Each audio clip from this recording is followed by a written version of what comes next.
So let me start with the kind of administration stuff. And I've got a few slides on the administration, and then we'll get on with the content of first class, for the content of today's class. So here's some things that you'll need. And by virtue of being, on the Zoom lecture, you already must have some of these things, but I just wanted to go through them. So we'll communicate a lot of information to and fro through the 213 Canvas course for our sections. On Canvas, I'll post the lecture overheads and I'll post the lecture recordings. On Canvas, I'll post tests and quizzes and the final exam. So all those materials will be Canvas quizzes. And so we really use Canvas a lot for this class. You'll need to access the lectures and the recitations and the labs through Zoom. The best way to access the lectures, labs, and recitations is through the Canvas Zoom tab in our class. And obviously, you must have done this to be on this Zoom call, but you have to be signed in to Zoom with your Link Blue credentials. You'll need a copy, one form or another, of our textbook, College Physics. So it's the same textbook we were using in first semester that we're using in second semester. So you presumably, most likely have that. If you've got the 11th edition, that's great because that's the most recent edition. 10th edition and 9th editions are fine too. They've got the same material, they got the same content. The only thing to be careful about if you've got an older edition, 10th edition, 9th edition, is that the homework problems may have different numbers. I put a note on Canvas about if you've got an older edition of the textbook, but probably most of you have got the current edition. And then finally, you're going to need WebAssign. I used WebAssign in my 211 class last semester. So if you took that, you're familiar with using it in physics. I don't think Dr. Martin used it in his 211 class last semester. So you might be, if you took that class, you might be less familiar with it. This time, your link to the WebAssign homework assignments is through the Canvas assignments tab, where you can just click on homework 1, homework 2, homework 3, and it'll take you to WebAssign. Okay, so over the semester, we're going to follow sort of a weekly cycle of lectures and recitation and WebAssign and problem solving. And this little slide is meant to indicate that. Let me get my pen running here and I can annotate it. So for example, this week we're starting with Tuesday's lecture here. And that will cover some material. And then we'll have Thursday's lecture down here. And that'll cover some more material. And then you'll have Monday's recitation class. So next Monday's recitation class, that will cover problem solving related to the Tuesday and the Thursday lecture. And then that evening by midnight, the assigned homework for this material will be due on WebAssign, and an assigned problem that you'll get from your recitation instructor will be due via Canvas. You'll upload it by Canvas. You'll get a little more details about this in your recitation class. This week, leading up to next Monday's homework due, WebAssign due, is going to be a practice week. So I'm not going to count the WebAssign homework that's due next Monday or the fully worked out problem that's due next Monday for your final grade. But so it's just a practice. But starting the following week, the WebAssign homework, the recitation problem, will be part of your grade.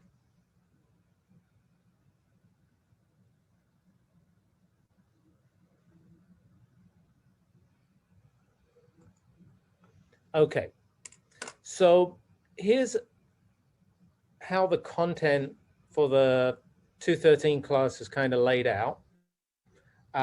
This is the content that leads up to the first test, which is towards the end of February. And what you see here, again, if I get my pen going,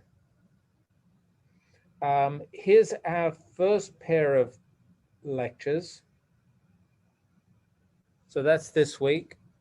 And they're followed by the recitation and the homework being due. And then that pattern's going to repeat. So here's the following week, next week, 2 lectures, a recitation class, homework is due, and so on and so forth. And the whole semester will work like that, in pairs of lectures, introducing new material, in recitation class, covering problems on that new material, and then the homework being due. And then here's our, finally here, this is our first test. There's another test later in the semester. They're both 1-hour tests that will be conducted in our regular lecture class time. And then there's a final during, a 2-hour final during finals week.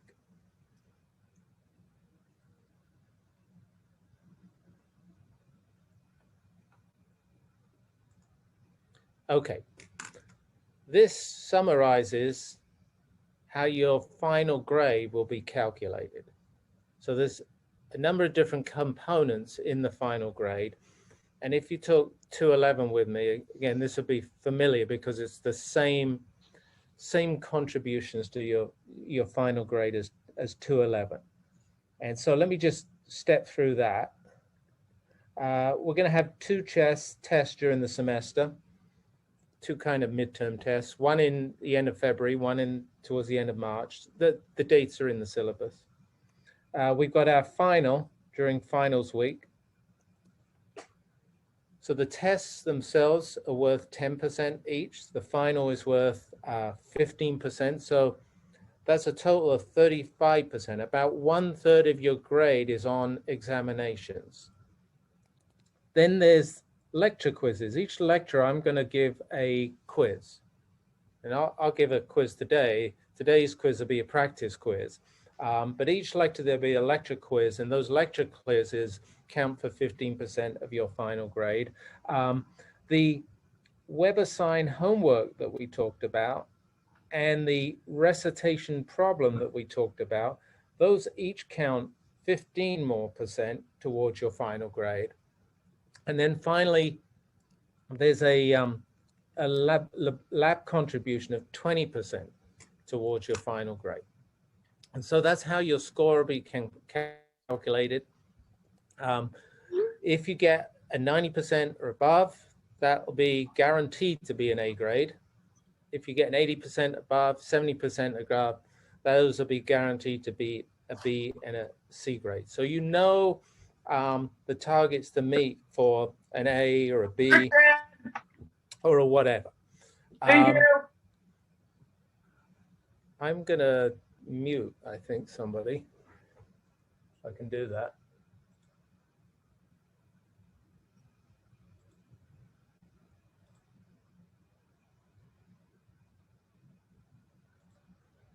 Okay.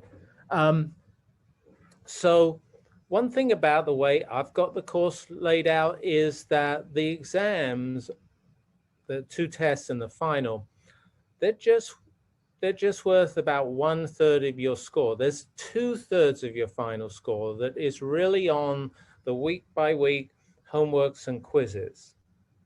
And I think these are things that you can get, and the labs, you can get very high scores in the week by week lecture quizzes, recitation problems, homework problems, and lab stuff.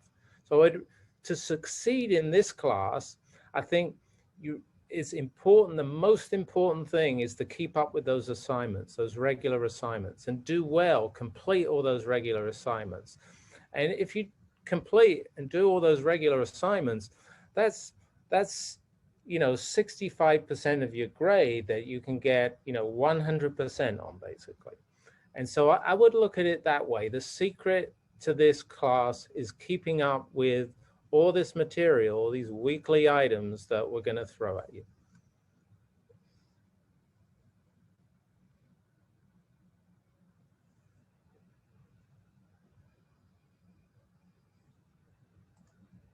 Okay, well, that's a quick review of the administration. Maybe I'll pause for a moment, see if there's any questions.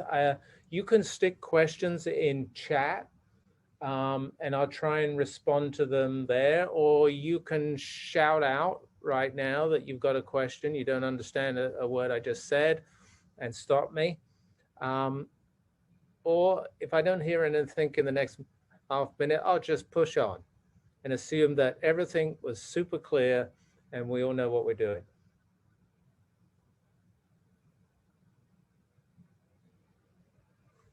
Okay, well, let me get on then with course material. Really the first slide I have is just an overview of the material that we're gonna meet through the semester. What is the whole class about? And then I'm gonna move on to the material for this class. What is today's class about? And we're gonna work through that material, today's content. So let me go ahead and do that. The course 213 covers electricity, magnetism, light, and space, time, and matter. So, that's a long list of things we're going to go through: electricity, magnetism, light, and space, and time, and matter. Let me give you a little hint to the things that we'll be talking about, and the importance, perhaps more important, the importance of the things that we're going to talk about. So let's start with electricity, because the course begins with electricity. You probably know that,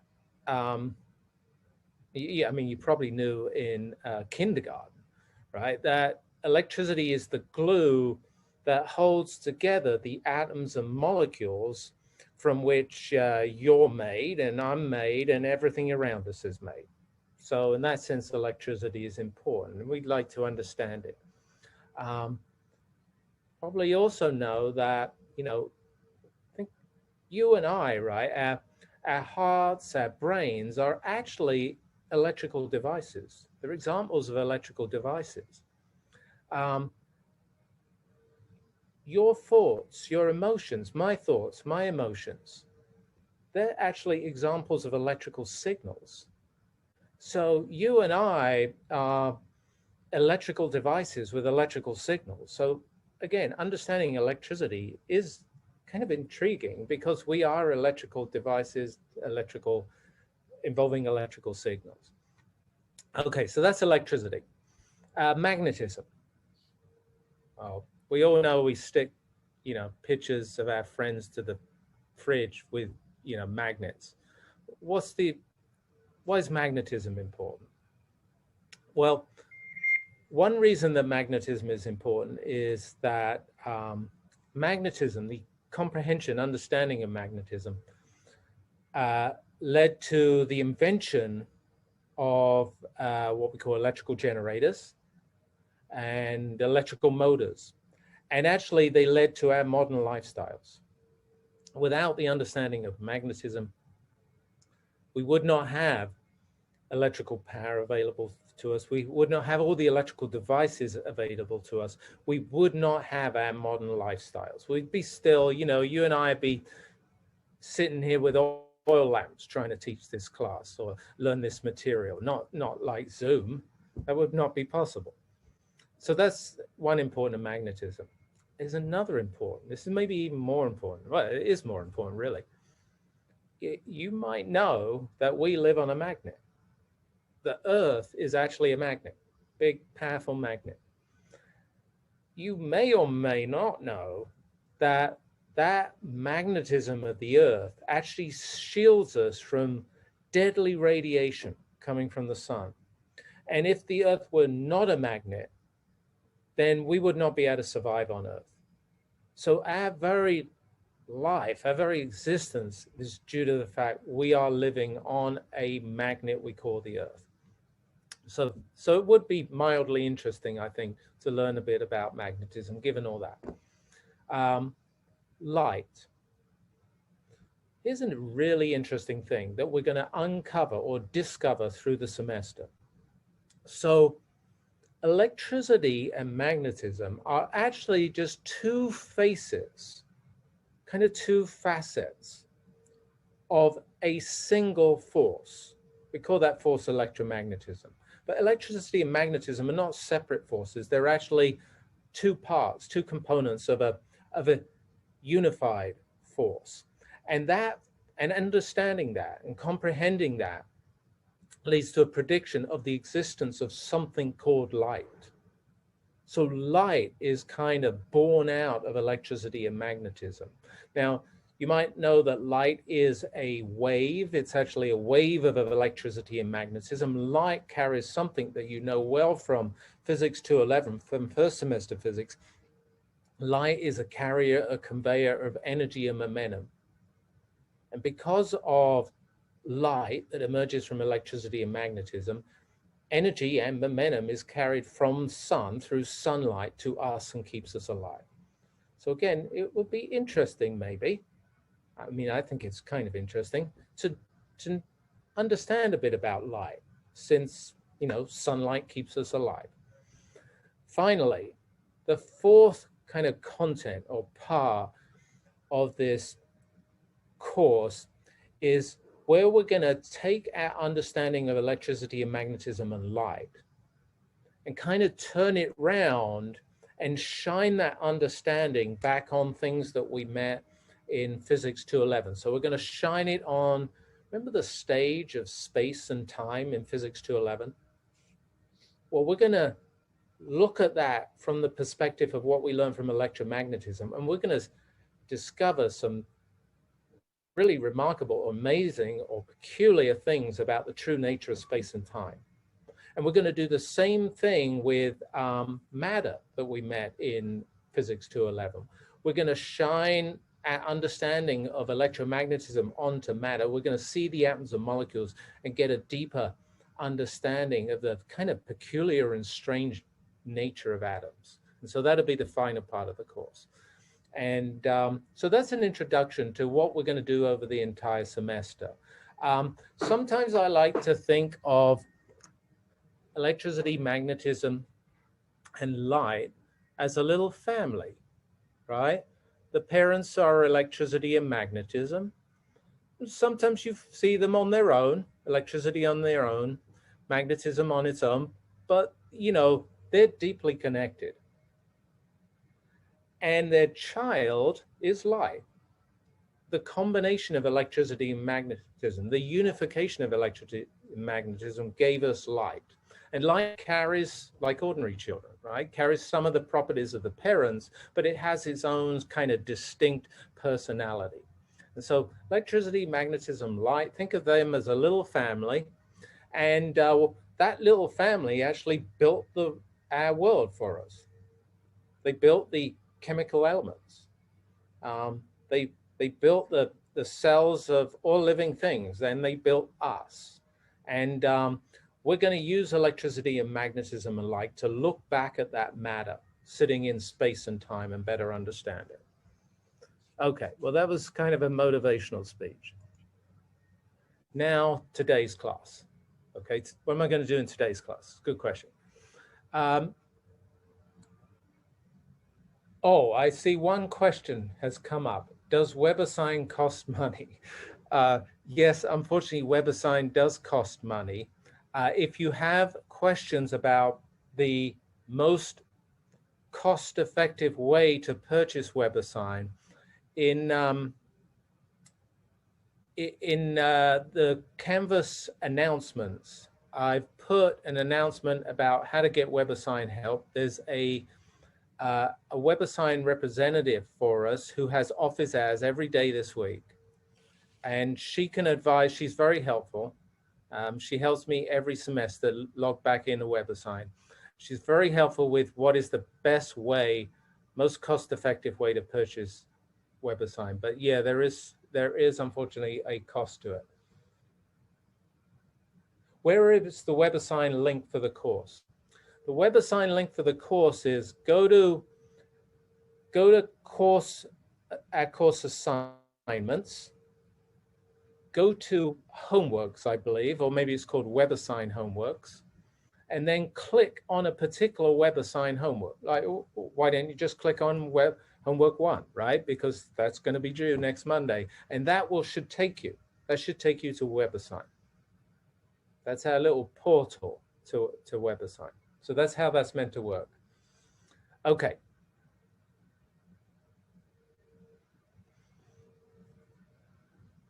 I'm actually proud that the first question was about dollars. I mean, that's good to hear that we're ultimately worried about the right thing. So today's class, I want to do a few things, and they're listed here. And let me just point them out. If I get the pen going again. Firstly, I want to demonstrate electrical attraction and repulsion, because this is really the observation of electrical attraction and repulsion was the birth of understanding electromagnetism. I want to explain electrical attraction and repulsion. That means introducing a new dimension of nature called electric charge.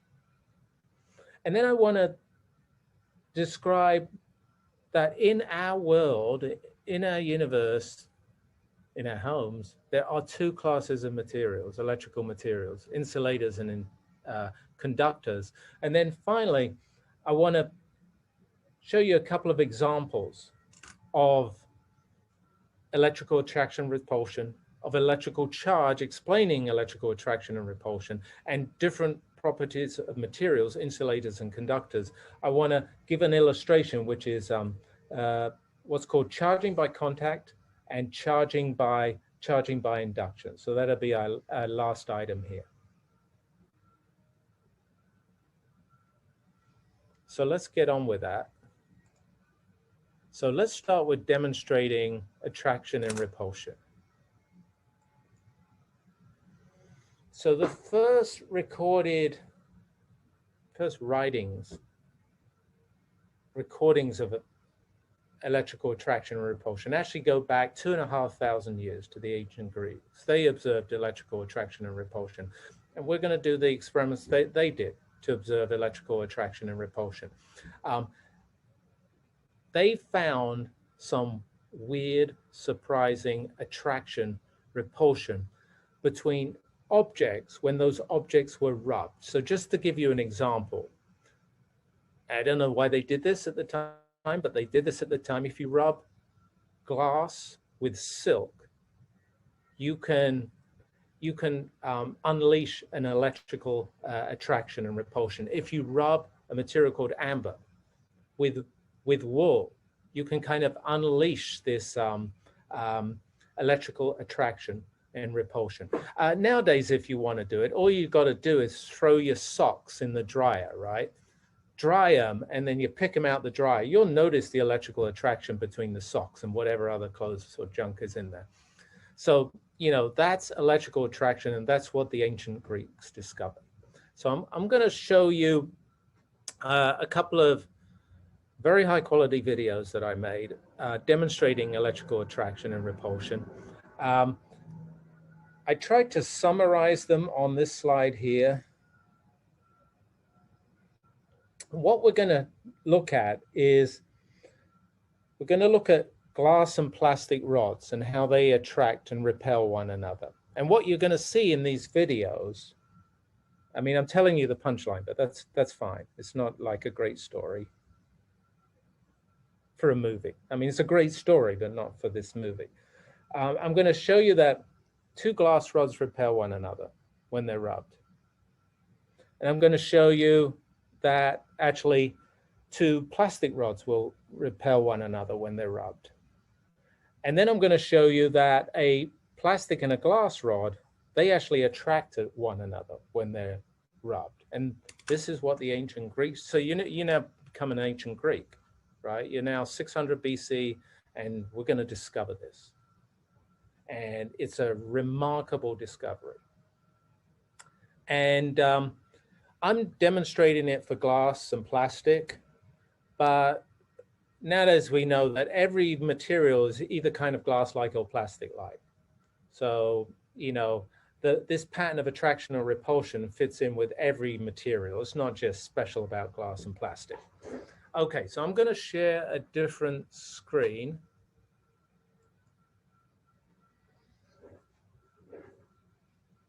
On a different computer.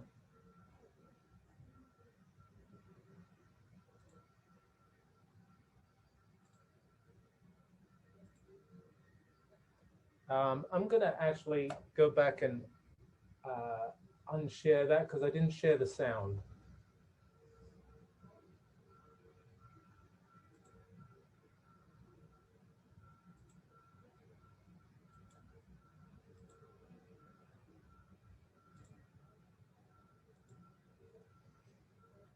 Okay, so I hope you can see, this is the large lecture room in the beautiful chemistry physics building that we would have been sitting in right now. So there's tears in my eyes right now about this, that we can't be in there. We've just got to watch a video and imagine that we were sitting in there. Anyway, what you're seeing on the desktop is it's basically a little stand on which I can put a glass rod or a plastic rod, and it's free to rotate.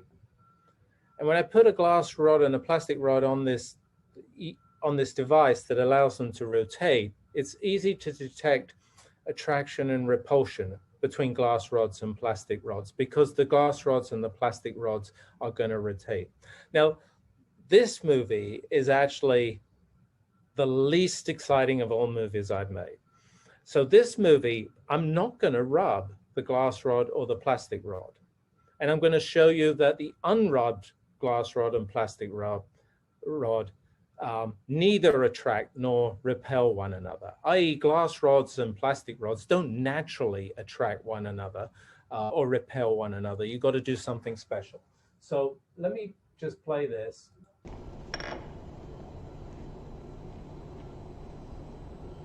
You'll be glad to know it's not an hour and a half long, it's only 2 minutes long. Here's the glass rod that I'm going to be working with. And you see now I put it on this device and it rotates extremely freely. Just a tiny force will get that little glass rod rotating. Now I've got another glass rod. And I'm going to see if these two glass rods attract or repel one another. So what would I do? I put one glass rod next to the other glass rod. They're not touching, they're just close. And absolutely nothing happens. So now I'm going to show you the same thing for, just to make the point, right? Two plastic rods. So I'm going to show you a plastic rod. Here it is. No expense spared on this. And I'm going to put it on the little turntable again. Again, it's very free to rotate. It's very easy to rotate. Tiny force will rotate it. And now we're going to investigate if two unrubbed plastic rods will attract one another. So here's the second plastic rod. And I'm going to put it again. I'm putting it close, but not touching the other plastic rod. And again, there's no force. There's no force of attraction or repulsion between these two rods. And I think even at the end here, I'm showing you that a glass rod and a plastic rod, rather than two glass rods or two plastic rods, they also do not attract one another if you don't rub the glass rod or rub the plastic rod. And so let's just watch that.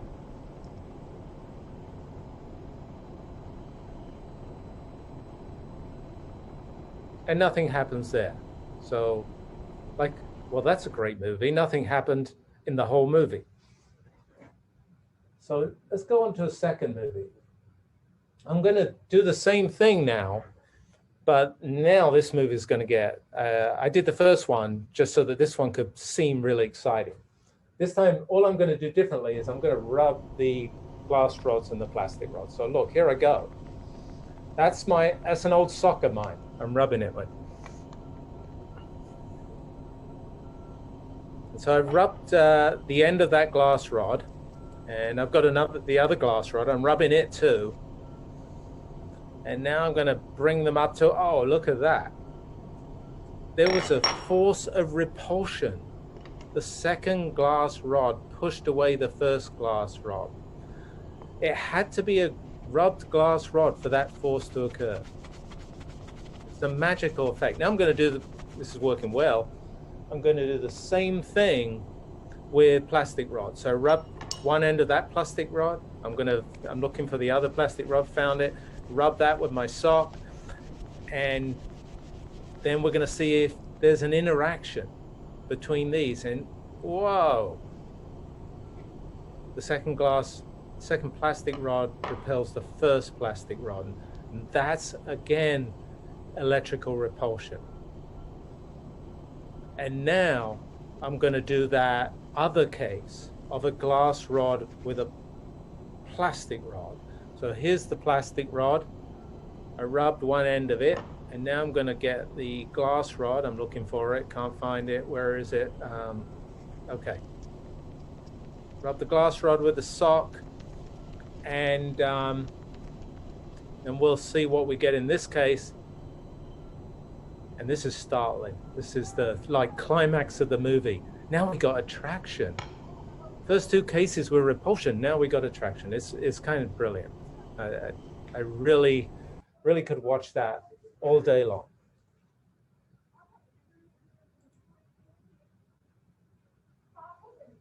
Okay, so let me stop sharing that. And I'm going to get back to the slides. Back to the boring stuff, I guess.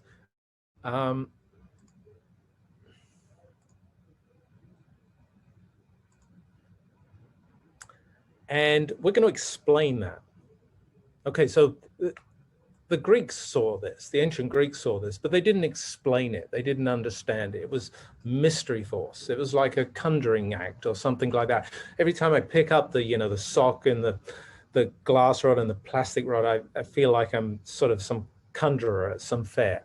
But now let's explain it, because it's not a conjuring act. It's not a magical act. It's due to what we call charge, what we call electric charge. That's how we can explain the attraction and repulsion.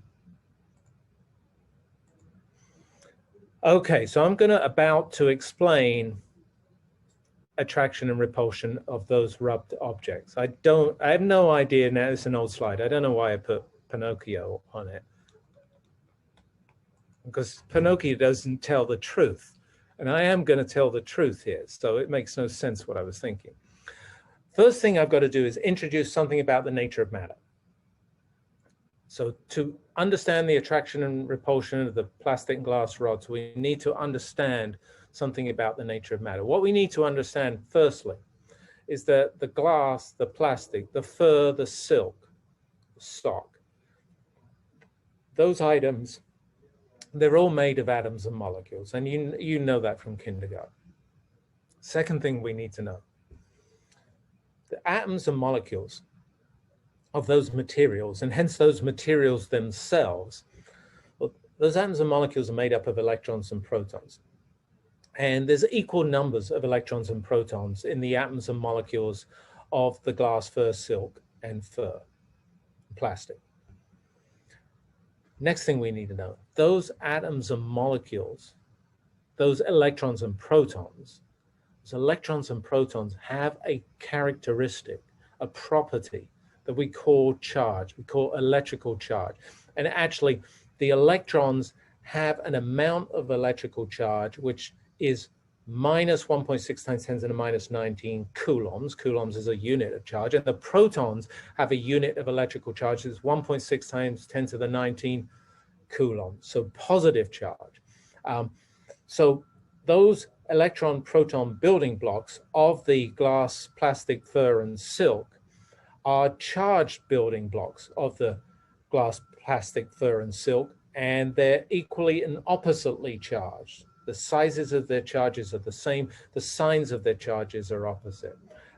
One remark about charge is that charge has some characteristics that are important. Charge is quantized, meaning that all electrons have those units of charge, all protons have those units of charge, and charge is conserved, meaning you can't destroy the charge on an electron, or you can't create the charge of an electron. Charge can only be moved around, it can't be destroyed or created. Okay, so that was the nature of matter that we've just explained in terms of the charge building blocks. Now let's get down and think about the rubbing of the glass rod with the silk or the wool. So when you rub the glass with the silk, or you rub the plastic with the fur, initially the glass and the silk or the plastic and fur are what we call electrically neutral. They have equal numbers of electrons and protons.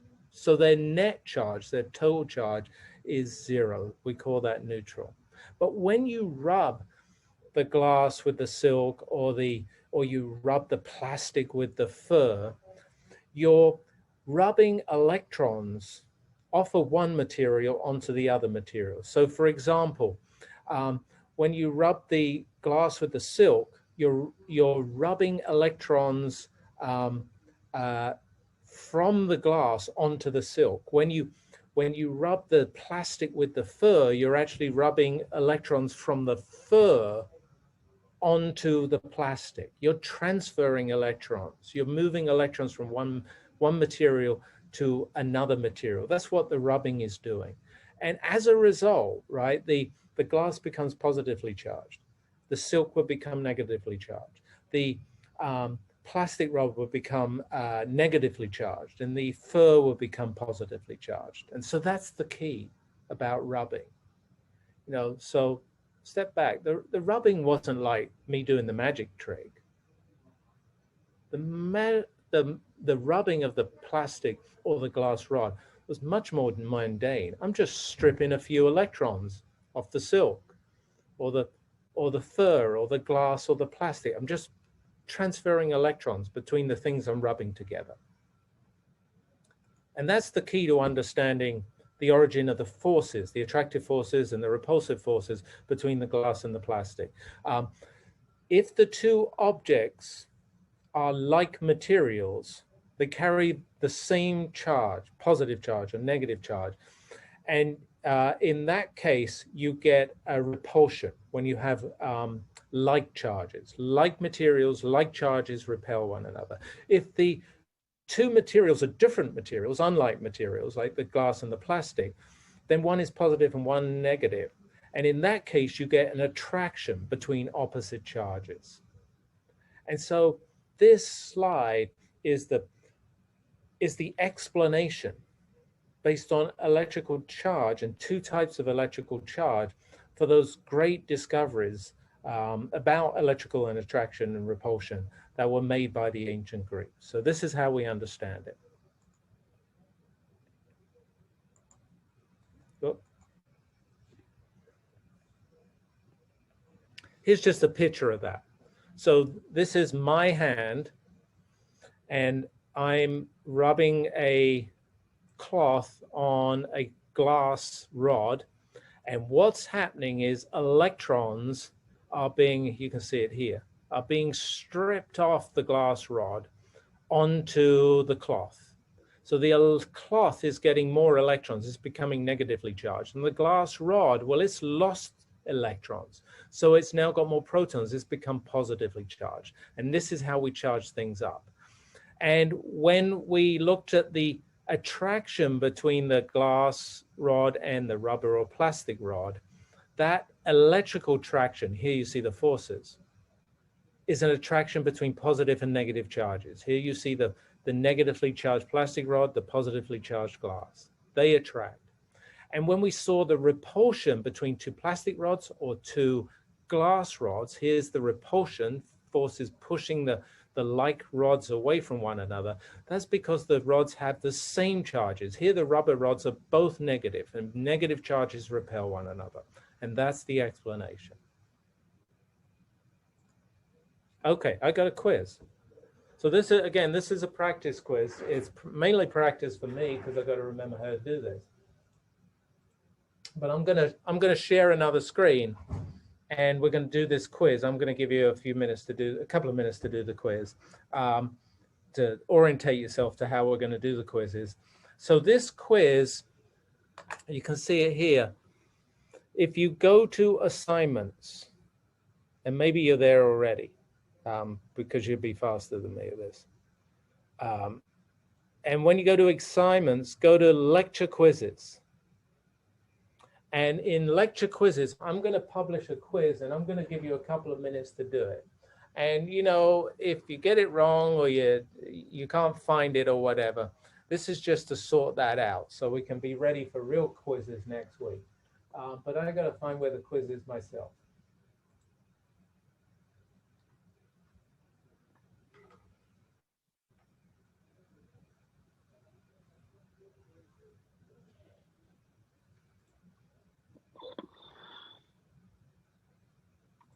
So I think I had quite a bit of problem with this in 211. I think I just published a quiz, and I'm hoping you can find it. Now I'll go get chat back because right now I can't see your chat. We can see the quiz. Okay, thank you.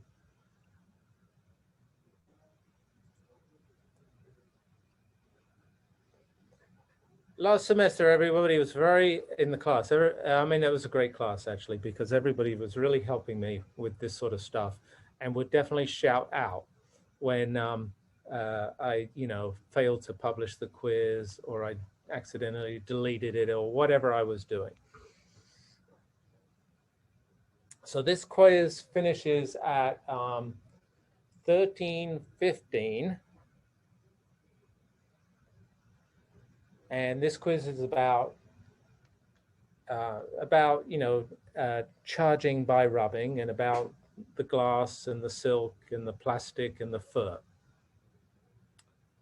And I'm going to, you can take your time to answer that quiz within the next couple of minutes, but I'm going to go to the answer of it because this is just the practice one. And all I want is that we all know how to do this.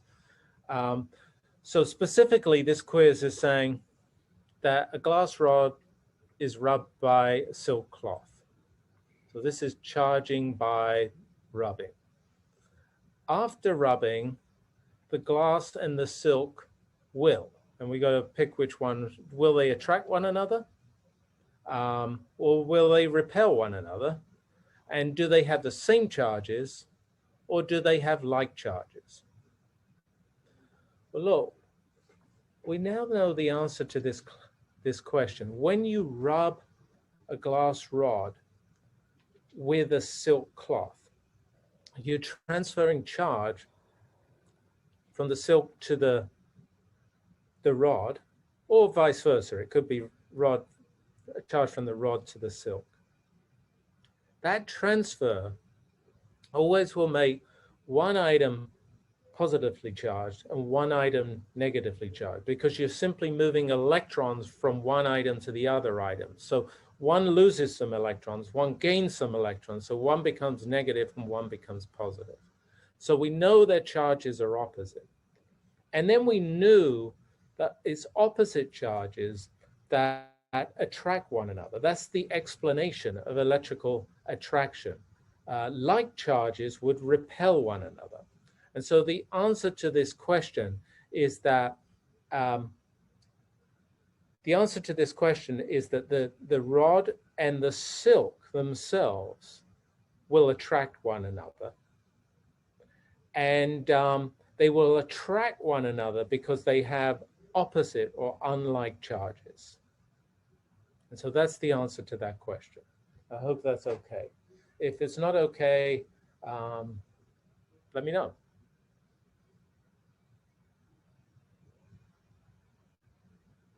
Sounds like it was okay. I just needed a moment to relax there anyway, after the stress of publishing a quiz. Okay, so here's an important point. Here's a really major discovery. And if you took the 211 with me, you know I'm a big fan of Lady Gaga, and she comes to class when there's something really important in the class. And I don't believe that Dr. Martin ever had Lady Gaga come to class. So she's here to class today because what we've just discovered is, you know, in Physics 211, in first semester physics, space and time and mass were the fundamental dimensions of nature. And all we did in Physics 211 was work with those fundamental dimensions, space, time, and mass. We've just discovered a new fundamental dimension in nature, is charge. So in Physics 213, the fundamental dimensions of nature are going to be space, time, mass, and charge. And as I say, I don't say, Lady Gaga says that they're like the flour, the salt, the eggs, and milk building blocks of home baking. So they're space, time, mass, charge are the building blocks of kind of physics baking. And they're all we need in Physics 213. I want to make a remark about one other interesting type of attraction that occurs. Now, we've talked about attraction and repulsion between charged objects, but actually, you also get attraction between a charged object and a neutral object. And at first sight, you might think, well, look, you need charge for attraction or repulsion. Why do you get attraction when you've got a charged object with a neutral object? And so I'm going to try and explain it here, and I'm going to first demonstrate it to you. I'm going to show you a little movie clip.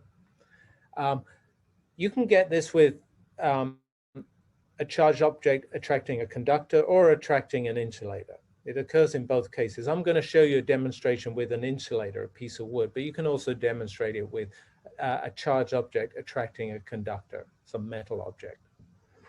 So let me share a different screen.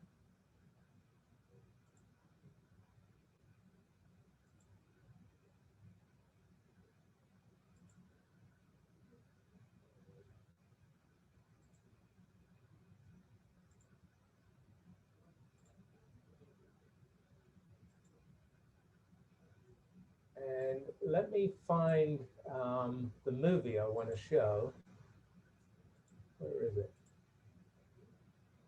Okay, I've got to go back and find it.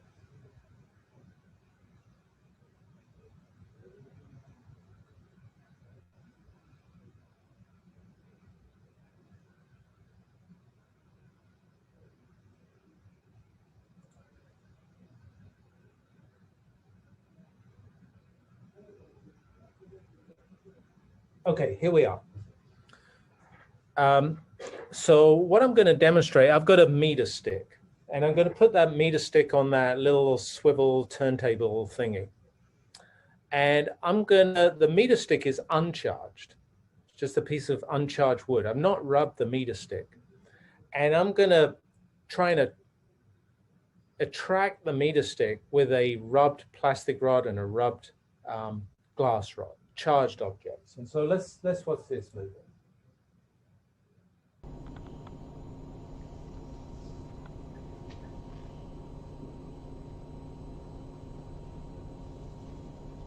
And so I didn't rub that meter stick with my sock.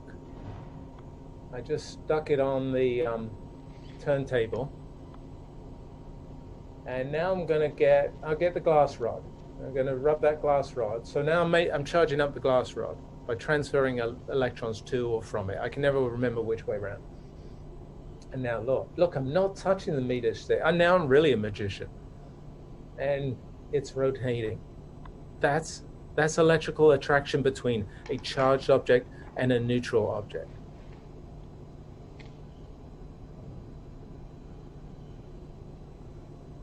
And I think I do the same. I'm wondering where I've gone. I think I got lost. Yeah, I'm going to do the same thing now with a plastic rod. Now I'm going to charge up the plastic rod and see if with the plastic rod, which has the opposite charge, I can also attract the meter stick. And yeah, I can. It's fantastic. So charged objects will attract neutral objects. It's why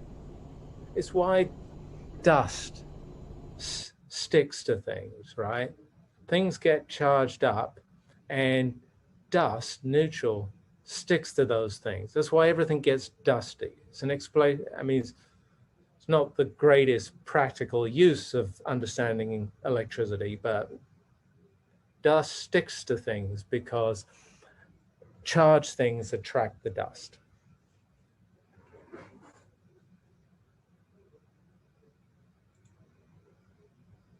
Okay, now I'm going to go back to these overheads.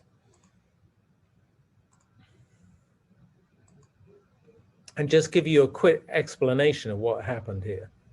So imagine this is the negatively charged plastic rod. And this is the meter stick over here. Why are they attracting one another? Well, what happens is that the meter stick, although it's neutral, it's inside is made of atoms and molecules, and those atoms and molecules have positive and negative bits. And if our plastic rod is negatively charged, the positive bits get attracted, pulled towards the negative charge. The negative bits gets pushed away from the negatively charged plastic rod. So if you look at all the positives, they're closer than their partner negatives because the positive charges are being pulled towards the opposite charge. The negative charges are being pushed away from the opposite charge. And so the positives are on the whole closer to the negative charge. The negative charges are on the whole further away from the plastic rod's negative charge. And that's why you get an electrical attraction. The force on the positive closer charges is greater than the force on the further away negative charges, and you get a net electrical attraction. It's actually a very important experiment, a very important thing to realize, that it tells you that the force between electrical charges gets weaker as the separation between the electrical charges gets greater. If the force didn't get weaker with this increasing separation, then there would be no attraction. The force, there's only an attractive force because the closer unlike charges, their force is greater than the further away like charges. Okay. Now I want to talk about conductors and insulators, two classes of materials. And so I'm just going to introduce these two types of materials. And just to give you a little bit of background, how long have we known about conductors and insulators, right? In everyday life, we know. You just think you must have known for like, I don't know, 100 billion years about conductors and insulators. It's not true. Whilst the ancient Greeks, 2,500 years ago, knew about electrical attraction and repulsion, it was only, a few hundred years ago that we learned about electrical conductors and electrical insulators. So this is much more modern discovery than the discovery of electrical attraction and repulsion itself. This is a discovery that likewise led to the understanding conductors and insulators, led to the harnessing of electricity for our modern lifestyles. It allowed us to, transport electricity, to transport electrical currents, which is the heart of our modern lifestyles. So let me just say what conductors and insulators are. I'm missing using my pen. I rolled off the table. I just found it.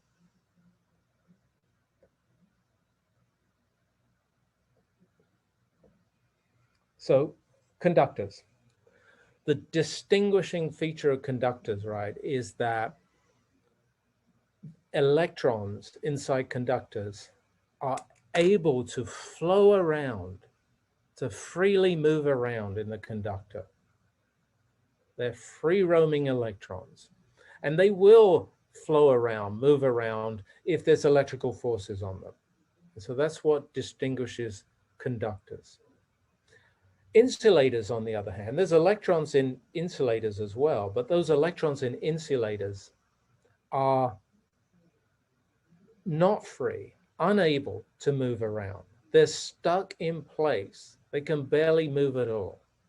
And so under the influence of electrical forces, the electrons in insulators can't flow or move around. That's the distinguishing features between the insulators over here on the right and the conductors on the right. Famous examples of conductors are metals, of course you know that, and seawater, you probably know that too. Famous examples of insulators are the glass and the plastic rods. You probably know that as well. Now here's an interesting, we've been talking about, rubbing glass rods, rubbing plastic rods. An interesting thing about conductors versus insulators, when you rub a insulator with your old sock, is that when you rub a conductor with a sock and you charge it up, that charge can flow around all over the conductor. It moves around, it spreads out. Whereas you rub an insulator with an old sock, that charge that builds up when you rub the insulator with the sock, that remains at the site where you rubbed the sock. So, when I was rubbing the plastic rod and the glass rod, which are insulators, at one end, that charge remained at that end. If I had a metal rod and a brass rod or a steel rod, and I rubbed it with the sock, that charge that I transferred would distribute itself over the entire conductor. And so that's a big difference.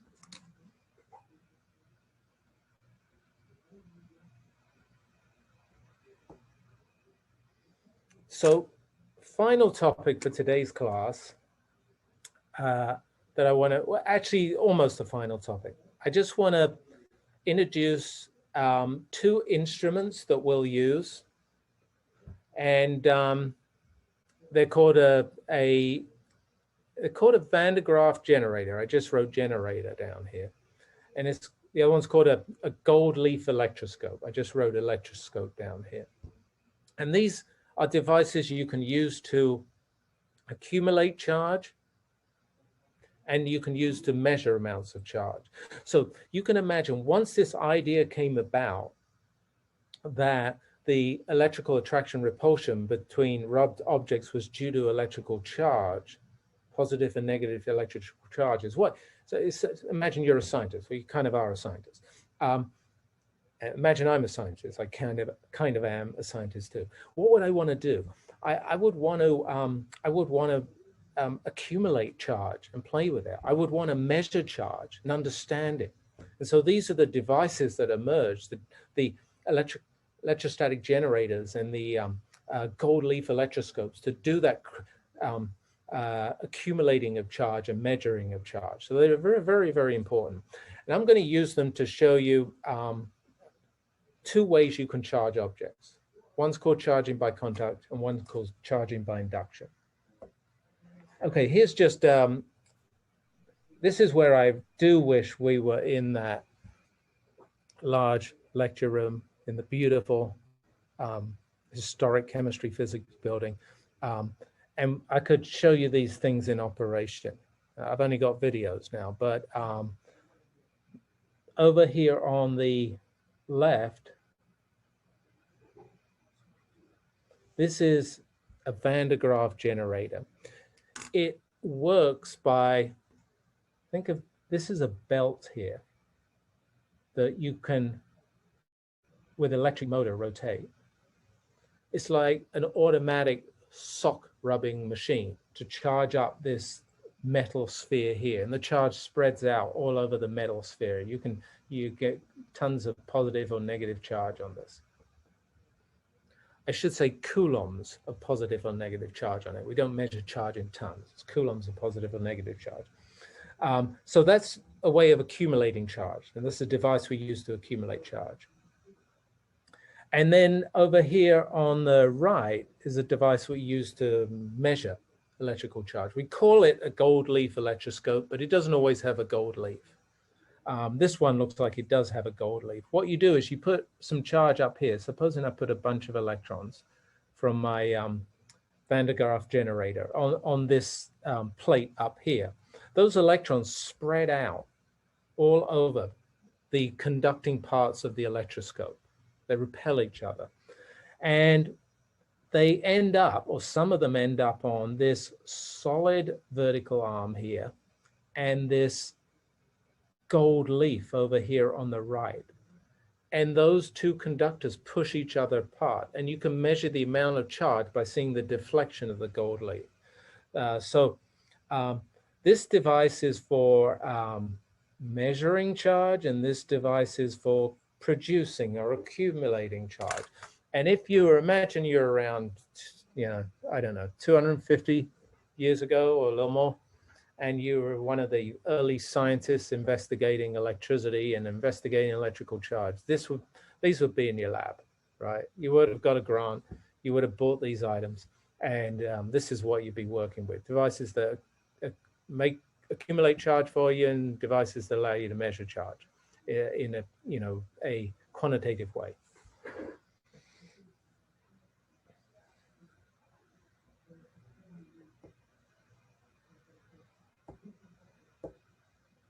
Okay, so now I want to show you charging by contact, and I want to show you charging by induction. But I got a couple of slides here for it, but I got a video of it, and I want to make sure we see the video, and so I'll do the video first. And I think actually in the video I do charging by induction first, and then I do charging by contact. And we'll see the differences between those two ways of charging. So I'm going to share a different screen again.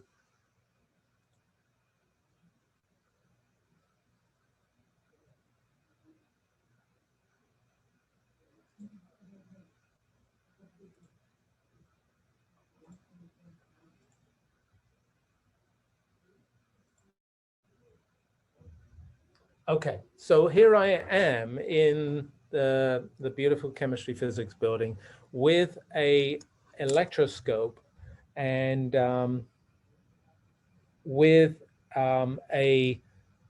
so this is the electroscope in the center here, and it has these two arms on it. It's a little difficult to see right now. And I have a Van de Graaff generator. That's this little guy over here. So this is my tool for accumulating charge on the right. This is my tool for measuring charge over here on the left.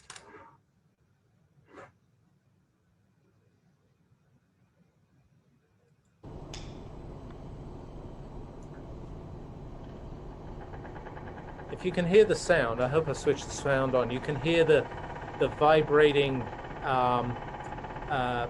band that is charging up the metal sphere on the top of the electroscope. And you can also see, I hope, that we put some pieces of wool or whatever on the electroscope, and they're all repelling one another as they become electrically charged. Now I moved the sphere containing some of this charge just above the electroscope, and you saw the needles pull apart, push apart. Let me actually show you that one more time.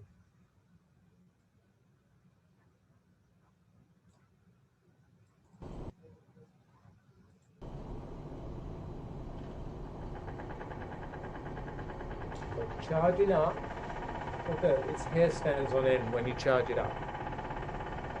I'm going to grab this other metal sphere, and I'm going to pick up some charge on that metal sphere. That's by contact, touching it. And then I'm going to charge the electroscope. But look, I'm not actually touching the electroscope. Look here. It's not actually touching the electroscope, but I'm clearly charging it up. But when I take the charge sphere away, the charge on the electroscope also goes away. So that's charging by induction. Now I'm going to do charging by contact. So I switch the Van de Graaff back on. The hair's standing up. I'm going to collect some charge. That's also actually charging by contact. And now I'm going to tap the electroscope. And that actually transfers the charge to the electroscope. It leaves the charge on the electroscope. And so now not only did the needle or the gold leaf deflect, but it stayed deflected. I'm not going to show this bit. I show the whole thing again. You can take a look at it. It's such a great video. I know you really want to. You can take a look at it later on. I do the same thing, but looking more closely at the needles of the electroscope. Right. I'm going to go back to my slides.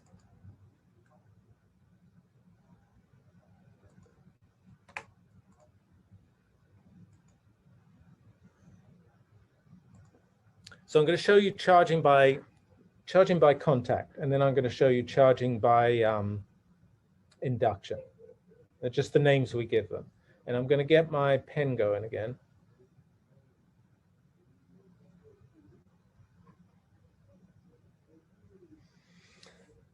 So over here on the left, here's the Van de Graaff generator, and they've charged it up. It's got lots of electrons sitting on its surface.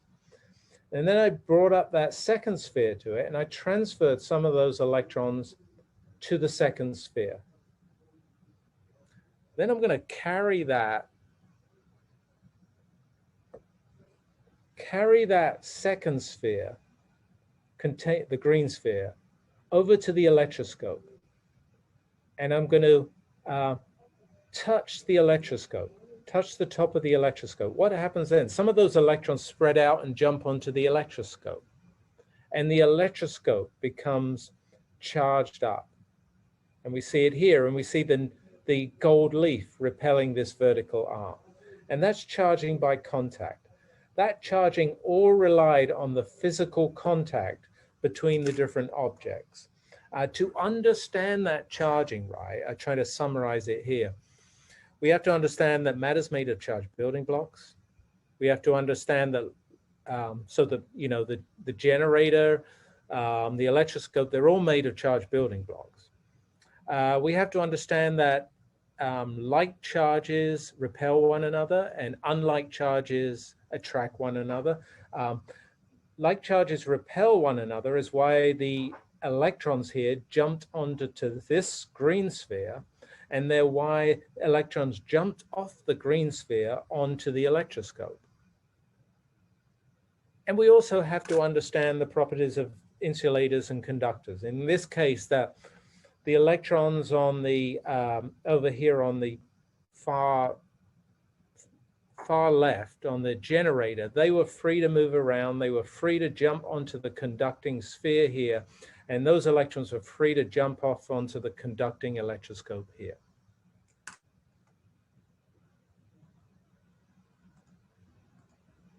Now let me show you charging by induction. So that starts the same way. I've got over here on the left-hand side, I've got the generator. I've switched it on. It's got lots of electrons on its surface, and I'm going to pick up some of them by contact on this metal conducting sphere here. And I'm going to carry those electrons over to or towards the electroscope. But look, in this case, I'm not touching the electroscope. Here's the electroscope. I'm not touching it. If I don't touch it, what happens is that the negative charges on the green sphere push away, repel the negative charges in the electroscope. What actually happens is the bottom of the electroscope becomes negatively charged, the top becomes positively charged. It's still overall electrically neutral, but we've redistributed the charges. And this is called charging by induction. And again, to understand that, I'll just repeat this. We have to understand that matter's made of charged building blocks, electrons and protons. We have to understand that like charges repel one another. So the electrons would jump from the generator to the green sphere. From the green sphere, they push away the negative charges on the electroscope. And we have to understand the properties of insulators and conductors, that electrons can move through conductors, but they're unable to move through insulators.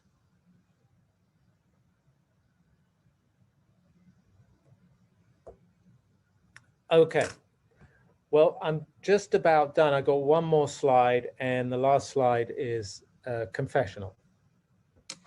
because I've talked about electrical attraction and repulsion. I've explained electrical attraction and repulsion. We looked at insulators, conductors, and examples involving insulators and conductors. It may seem, I mean, maybe it doesn't seem, but it may seem that I know a lot about electricity. But I wanted to be honest about things I don't know about electricity. And actually things that none of us know about electricity. One thing about electricity is it's much stronger than gravity. Gravity is actually 10 to the power 40 times weaker than electricity. That might surprise you. Electricity is 10 to the power 40. That's, you know, a 10 with 40 zeros after it. 10 to the power stronger than gravity. Now, the reason we think of gravity as the big force and electricity as a smaller force is that gravity is always attractive. And so the entire attraction of all the building blocks of the earth is pulling on us. But electricity is both attractive and repulsive. So the positive and negative building blocks of the earth tend to both attract and repel us electrically and cancel one another out. So gravity is much weaker, electricity is much stronger, but we don't know why. We've no idea why, absolutely no idea why. Related to that, we don't know why. Why is it that gravity's, the force between masses is always attractive, whereas the force between charges can be attractive and repulsive? We have no idea why that is. It's just the mystery of those two forces, gravity and electricity. Some important things about charge, right? The charges of an electron and a proton, they always come in the same size and they're always opposite, positive and negative. Nobody knows why that is. It's just a fact. We've just observed it. We just measured it, but none of us know why that is. It's a complete mystery.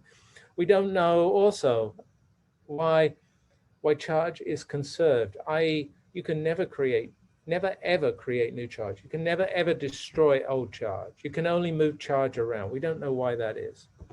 And in fact, most puzzling of all perhaps is we simply don't know where this dimension of nature that we call charge really comes from. Just like, you know, if I'm honest, we don't know where the dimensions of space, time, and mass come from. These are real big mysteries in physics.